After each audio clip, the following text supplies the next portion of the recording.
ዓለም በከፍተኛ ውጥረት ላይ ትገኛለች። የሆርሙዝ ወሽመጥ በአሜሪካ መዘጋት ከባድ የሆነ ውጥረት እያስከተለ ይገኛል። ሰላም ቤተሰቦቻችን፣ የዕለቱን አዳዲስ መረጃዎች ይዘን መተናል። አብራችሁን ቆዩ። ቪዲዮን ላይክና ሰብስክራይብ በማድረግ ይጀምሩ።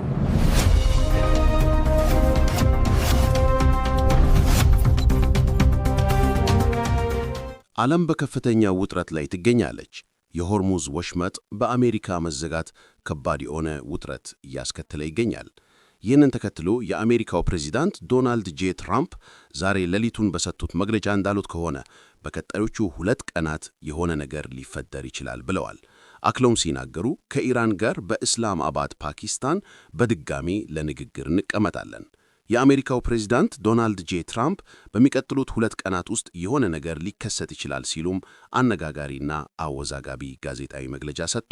ፕሬዚዳንት ዶናልድ ጄ ትራምፕ በአሜሪካና በኢራን መካከል በሚቀጥሉት 2 ቀናት ውስጥ አስቸኳይ ንግግር ሊጀመር እንደሚችል ለኒውዮርክ ፖስት ጋዜጣ ነግረውታል። በሚቀጥሉት 2 ቀናት ውስጥ የሆነ ነገር ሊከሰት ይችላልና እኛም የበለጠ ወደዚያ ወደ ፓኪስታን የሚሄድ ዝንባሌ እያሳየን ነው ማለታቸውን ጋዜጣው ዘግቧል። ሁለቱ አገራት የተኩስ አቁም ከተደረገ በኋላም በፓኪስታን ተገናኝተው 21 ሰዓታትን የፈጀ ንግግር ቢያደርጉም ነገር ግን ያለ ስምምነት ተጠናቋል። ይህንን ተከትሎ ትራምፕ ታዲያ አዲስ ውይይት ሊጀመር እንደሆነ መናገራቸው ተዘግቧል። ፓኪስታንም እንደገለጸችው ከሆነ ሁለቱን ሀገራት በአጠረ ጊዜ ለማስተናገድ እየተዘጋጀች መሆኑን ገልጻ በሚቀጥሉት 2 ቀናት ውስጥ በድጋሚ የቆመውን ንግግር ለማስጀመር የሚቻልበትን መንገድን ተመልክተናል ስትል ፓኪስታን አስታውቃለች። አሁንም ቢሆን የሚጠቀሱት የሁለቱ ሀገራት ድርድር ፈጽሞ ሊሳካ እንደማይችል ነው።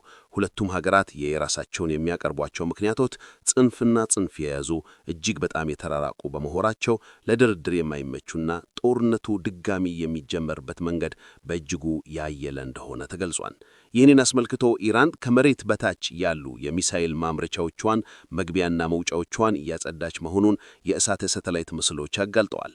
ዛሬ በስፋት በመገናኛ ብዙሃን ላይ የታዩ የሳተላይት ምስሎች እንደሚያሳዩት ከሆነ በተኩስ አቁሙ ወቅት ዘገባ እስከጠናከረበት ሰዓት ድረስ ኢራን ከመሬት በታች የሚገኙ ሰፋፊ የሚሳኤል ማከማቻዎቿንና ማምረቻዎቿን መግቢያና መውጫውን የዘጉትን ፍርስራሾችን በማንሳት ስራ ላይ መተመዷን የገለጸ ሲሆን በምስሎቹ ላይ የኮንክሪት ማሽኖች የተዘጉ ዋሻዎችን በመክፈት ፍርስራሹን በአካባቢው ወደሚገኙ የጭነት መኪኖች ሲጭኑም በሳተላይት ምስሎች ታይቷል።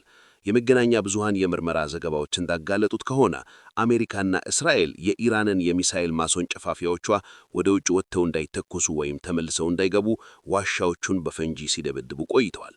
ሆኖም ሲኤንኤን ዓለም በከፍተኛ ውጥረት ላይ ትገኛለች፣ የሆርሙዝ ወሽመጥ በአሜሪካ መዘጋት ከባድ የሆነ ውጥረት እያስከተለ ይገኛል። መረጃ ሰጡ ምንጮች እንደሚሉት ከሆነ ከ1 ወር ጦርነት በኋላ የአሜሪካ የስለላ ተቋም ባደረገው ግምገማ ከ50 በላይ የሚሆኑ የኢራን የሚሳኤል ማስወንጨፊያዎችና የሚሳኤል ክምችቶቹ አሁንም ምንም ጉዳት ሳይደርስባቸው ከመሬት በታች ተጠብቀው እንዳሉ ገልጸዋል። በጄምስ ማርቲን የጦርነት ስርዓት መከላከል ጥናት ማዕከል ተመራሚ የሆኑት ሳሙኤል ኢራን እነዚህን የሚሳኤል ከተሞቿን ከመሬት ስር እያወጣች ነው፣ የተኩስ አቁሙ ጊዜን መግጃ እንደሆነ ገልጸው አሜሪካም በተኩስ አቁሙ ለጦርነት ራሷን እያዘጋጀች እንዳለችው እና አዲስ ስልት እንደምታሰላው ሁሉም ኢራንም በድጋሚ ለሚከፈትባት ጦርነት በፍጥነት እየተዘጋጀች ነው። ምክንያቱም የተኩስ አቁሙ ጊዜ የመግጃ እንጂ ለንግግር በእርግጥም የረፈደ ነው። ሁለቱም ሀገራት ጽንፍ የያዘ ሐሳብ ስላላቸው ተስማምተው ነገሩን ይፈቱታል የሚለው ጉዳይ ፈጽሞ የማይታሰብ ነው ብለዋል።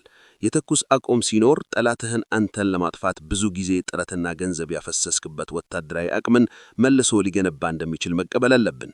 ኢራንም ከዚህ የተለየ ምንም ነገር አላደረገችም። የተኩስ አቁሙን ተጠቅመው እና አሜሪካና እስራኤል እየተዘጋጁ እንዳሉት ሁሉ እሷም ከመሬት በታች ያሉ የሚሳኤል ከተሞቿን እያጸዳች እና ለማይቃይቀው ጦርነት እየተዘጋጀች ነው ብለዋል።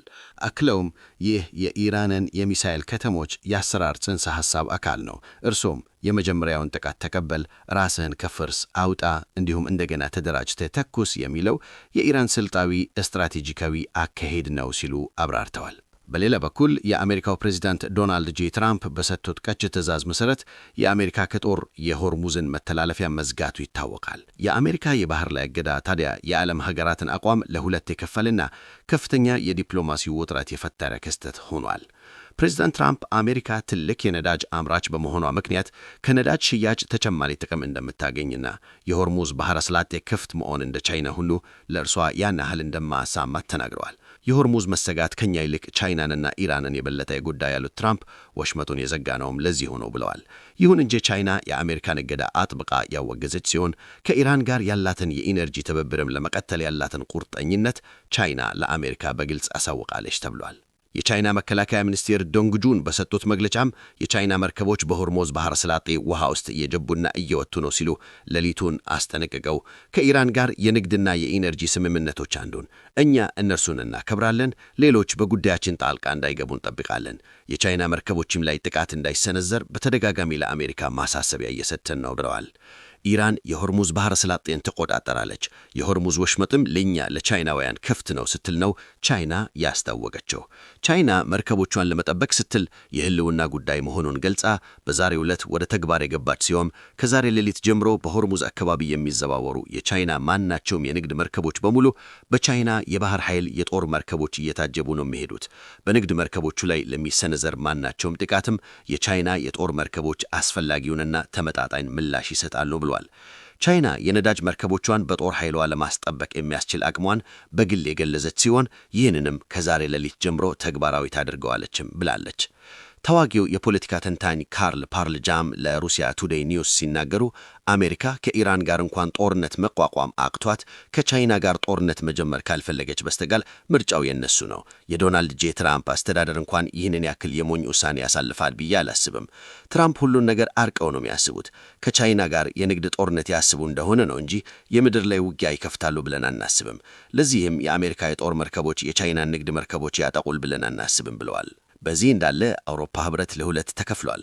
ገሚሱ አውሮፓ ሀገራት ከአሜሪካ ጋር ያለንን ወዳጅነት እናስቀጥል ሲሉ፣ ገሚሱ አውሮፓ ሀገራት ደግሞ ከቻይና ጋር ያለንን ወዳጅነት ብናጠናክርና በማለት ሐሳብ በማቅረብ የአውሮፓ ህብረት አባል ሀገራት ለሁለት ከፍሎ እያጨቃጨቀ ያለው ጉዳይ ሆኗል። ጉዳዩን አስመልክቶ የአውሮፓ ህብረት የውጭ ጉዳይ ኃላፊ ካይ ካላስ በአሜሪካ እርምጃ ላይ ግራ መጋባታቸውን በመግለጽ የአሜሪካ ተግባር ምን እንደሆነ ሙሉ በሙሉ ግልጽ አይደለም ብለዋል።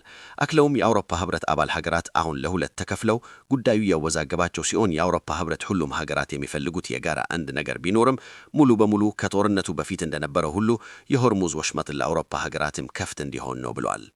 በሌላ በኩል እንደ ዎል ስትሪት ጆርናል ዘገባ ከሆነ የሳውዲ አረቢያ ባለስልጣናት አሜሪካን በሆርሙዝ ላይ የባሕረ ሰላጤ ላይ የጣለችው እገዳ በአስቸኳይ እንድታነሳና ከኢራን ጋርም ወደ ድርድር እንድትመለስ ጠንካራ ግፊት እያደረጉ ሲሆን የሳውዲ ባለስልጣናትም በባሕረ ሰላጤው አካባቢ ሊከሰት የሚችል ቀጥተኛ አደጋ ብቻ ሳይሆን ኢራን በሌሎች የቀጠናው ክፍሎች ጋር በመገኘት አጋር ኃይሎቿ ጋር በመሆን ልትወስድ የምትችለውን የአጸፋ እርምጃም አጥብቀው እየመዘኑ ነው ተብሏል።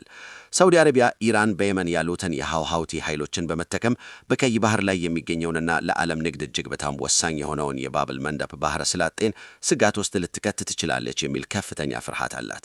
እንዲህ አይነቱ እርምጃም በሳውዲ የነዳጅ ወጪ ንግድ መስመር ላይ ከፍተኛ ተጨማሪ ጫና ከማሳደሩ በመላው የዓለምን የኃይል ገበያዎች ቀውስ የበለጠ ያብሳል ተብሏል። ቤተሰቦቻችን የሰዓቱ ሰበር መረጃዎች እነዚህ ናቸው። ፍቅዳችሁ አብራችሁን አስለቆያችሁ ምስጋናችን ከፍ ያለ ነው። አዲስ አሳሽ ቻናላችን ሰብስክራይብ በማድረግ ቤተሰብ ይሁኑ። በቸር ያቆየን።